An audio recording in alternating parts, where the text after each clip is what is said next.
السلام عليكم ومرحبا بكم. جيتكم طليت عليكم وجبت معايا حاجه حلوه تهبل، يحبوها الكبار والصغار، تاكلها بالمناسبه وبلا مناسبه. جبت معايا لي طاغتولات، هذوما لي طاغتولات يولمونا ياسر في سهره رمضان. بلا ما نطول عليكم نبدو بسم الله على بركه الله. اول حاجه حطيت 2 مغارف مارغرين معمرين، ودرت معاهم الكاس تاع الزيت، هذا تاع التاي المعتمد عندي، و4 مغارف سكر عادي. نستعمل السكر العادي في الوصفة هذه باش نضمن القرمشة. هنا نخدم المكونات تاعي هذوك في 3 مع بعضهم مليح حتى يولوا لي كيما البوماد. كي نشوف الخليط بياض كيما هكا نحبس هنا، ونروح نجيب البيضه تاعي نخدمها نحطها هي ثاني، وندير معاها كميه ملاحه تاع لافاني. نحتاج انا هنا راح نديرها بلوغو تاع الفاني الكريمه، على هذيك كثرت شويه لافاني ريحتها تهبل. هنا ديجا بدات ريحه لافاني تخرج. نزيدو نخدموها مليح مليح. مكوناتها سهله ماهله، هذم هما الحوايج، ما فيهاش حوايج ياسر ولا تعقيدات. في المرحله هذه راح نبدو نديرو الفارينه. هنا راني عطيتكم المقادير المضبوطه. انا هنا كنت ندير ونشوف عيني ميزاني، ولكن كي وصلت 12 مغرفه تاع فارينه هذاك هو القوام. 12 مغرفه الكميه هذه دارت لي 13 مكعبه تاع لي طاغتولات. 12 مغرفه تاع فارينه. هنا درت نص مغرفه تاع خميره الحلوى، نص مغرفه صغيره برك ما نحتاجهاش تطلع لي، وهنا المغرب اطراف الاصابع. كنت كل مره نزيد ونحسب في المغارف. انتي معليش ديري 10 الاولى ويبقاو لك 2 هذوك ديريهم بالتدريج مهما كان. من كاين نوعيه تاع فارينه تشرب، نوعيه ما تشربش، ما نقدرش نعرف واش عندك واش ما عندكش. هنا هذه اخر مره راح نزيد فيها. سي بون تخرج لي عجينه كيما تاع الصابلي، ما نخلوها ما ترتاح ما والو، لموها ديريكت ونبدو نديرو في لي فوندو تارتان. هذا هو القوام اللي تحصلت عليه. هذا هو القوام اللي نحتاجه، عجينه كيما تاع الصابلي تماما.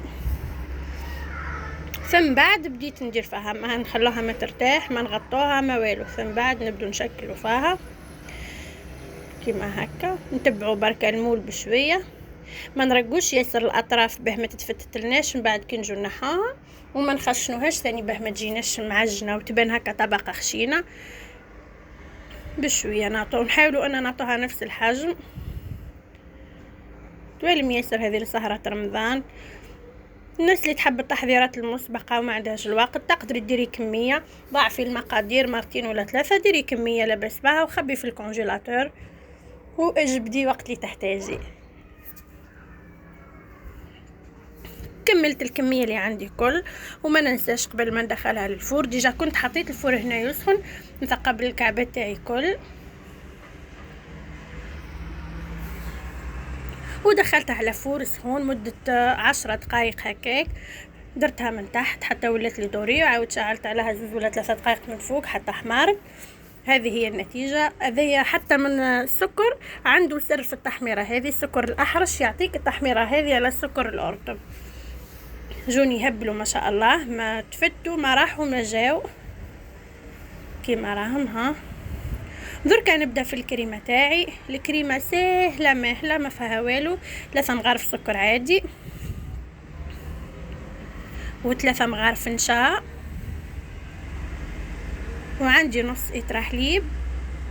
صبيتها بالتدريج، حركت اول حاجه النواشف مع بعضهم، ومن بعد جبت الكاس الاول تاعي تاع الحليب ونصب شويه بركه بالتدريج حتى نحل هذوك النشا معروف عليه يتكعبر. حليتهم مليح مليح مع بعضهم حتى ولوا لي كيما الحليب. ضمنت بلي ما فيهاش هذيك الفوق باش من بعد ان ما نصفي ما والو. كيما هكا. ومن بعد كملت الكميه تاع الحليب كله كيما هكا.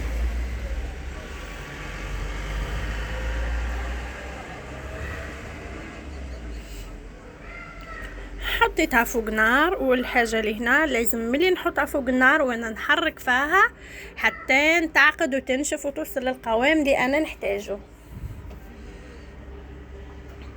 بقيت نحرك فيها هكا مليح واحد 10 دقائق هكاك وانا نطيب فيها، ما نتقلقوش معاها باش تجينا نتيجه ملاحه ويطيب، ما تبقاش ريحه النشاني هكاك.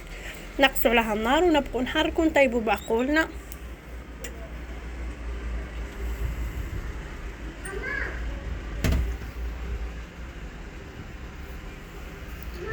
بقيت نحرك فيها مليح. ديجا بدات تدير لي هنا في هذوك الفقاعات.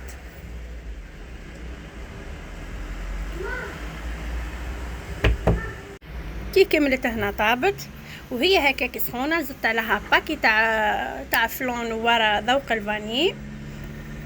كنت قلت بلي راح نديرها بذوق الفاني. حطيت الكميه تاع الفلون كلها وزدت لها 2 مغارف لافاني ونخدمهم مليح مليح كيما هكا بالباتر يدخلوا مليح في بعضهم. ومن بعد اللقطه اللي مورا هذه كانت تحذفت ليا، نحطوا السيلوفان ولا ساشي تكون نظيفه الوجه على الوجه تاع الكريمه وندخلوها للفريجيدير مده ساعه حتى تبرد تماما، حتى نضمنوها باللي بردت. نعاودوا نجبدوها في الوقت اللي نكونوا حاطينها في الفريجيدير. نزيدوا نكملوا الكريمه هذه اللي فيها 2 مغارف زبده و2 مغارف سكر، نخدموها مع بعضها مليح حتى تولي لنا كريمه زبده. خدمتها مليح حتى ولت لي كريمه ذابت مليح ولا حتى هي لونها بياض. دخلت هذه ثاني للفريجيدير واحد 10 دقائق جمدت مليح. ومن بعد ان شاء الله برك يكون الشرح تاعي مفهوم. هنا كي خرجت الكريمه هذيك بعد ما قعدت ساعه في الفريجيدير، زدت عليها هذيك الكميه تاع الكريمه الثانيه، خلطتهم مليح مليح في بعضهم. هذه اخر مرحله. بعد ما كملت هنا خدمتهم مليح مع بعضهم، خليتهم 10 دقائق مليح في الفريجيدير، عاودوا بردوا وحطيتهم في لابوشات تاعي ودرت هكاك تشكيل عشوائي بركه. وهذه هي النتيجه. فيهم واحد اللوغو تزين، درت هكاك خطوط بركه تاع شوكولاته تارتيني اوبتيلا كانت عندي. وهذه هي النتيجه اللي وصلت معايا لهنا. نقول لها بارك الله فيك، ولا اول مره تشوفيني ادعمي اختك في الله. بلا ما نطول عليكم اكثر من هكا، نخليكم مع التصويره. والسلام عليكم ورحمه الله تعالى وبركاته.